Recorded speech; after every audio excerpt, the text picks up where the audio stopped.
আসসালামু আলাইকুম। কেমন আছেন আপনারা সবাই? আলহামদুলিল্লাহ, আল্লাহ রহমতে আমরাও ভালো আছি, সুস্থ আছি। আজকে প্রথম রোজা, তাই ভাবলাম একটা রেসিপি আপনাদের সাথে শেয়ার করি। আশা করি পুরো ভিডিওটাই না কেটে দেখার চেষ্টা করবেন। আজকে করব হচ্ছে ধনেপাতা পেঁয়াজ দিয়ে পেঁয়াজি। ধনেপাতার সিজন, তাই ধনেপাতাগুলো যাতে নষ্ট না হয়ে যায় সেই জন্য ধনেপাতা দিয়ে পেঁয়াজি করব। প্রথমে পেঁয়াজটাকে কেটে নিচ্ছি, এদিকে ধনেপাতাটাও কেটে নিয়েছি। পেঁয়াজ, ধনেপাতা, তারপর হচ্ছে লঙ্কাও কেটে নেব।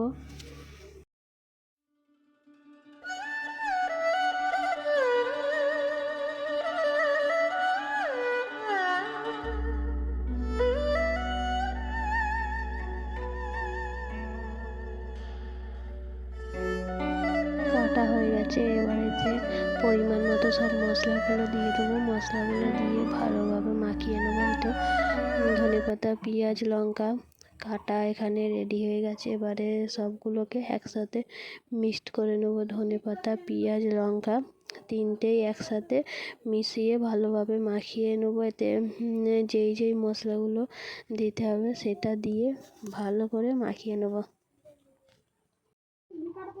বেশি কিছু মশলা লাগে না, পরিমাণ মতো নুন দিয়ে দিচ্ছি। নুনের পরে দেবো হচ্ছে লঙ্কা গুঁড়ো, তারপরে পরিমাণ মতো হলুদ গুঁড়ো, এখানে লঙ্কা গুঁড়োও দিয়ে দিচ্ছি। এবার হলুদ গুঁড়ো দিয়ে দেবো, দিয়ে মশলাটাকে ভালো করে মিক্সড করে নেবো। একটু জিরে গুঁড়ো দিয়েছি।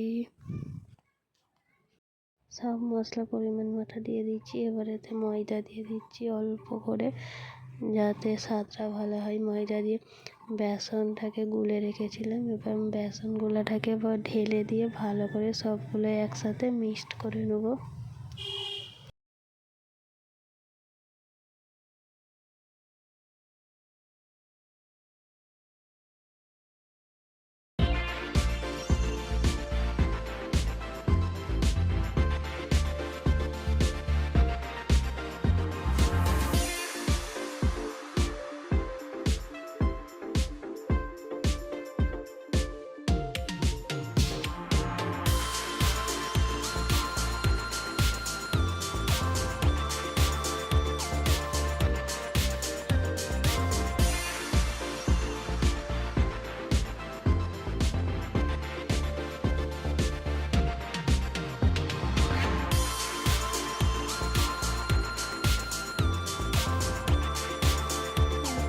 মাখানো হয়ে গেছে, সবগুলো একসাথে ভালোভাবে মিক্সড করে নিয়েছি।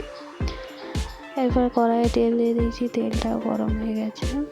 পেঁয়াজিটা আস্তে আস্তে বড়ার মতো করে গোল গোল করে ছেড়ে দেবো।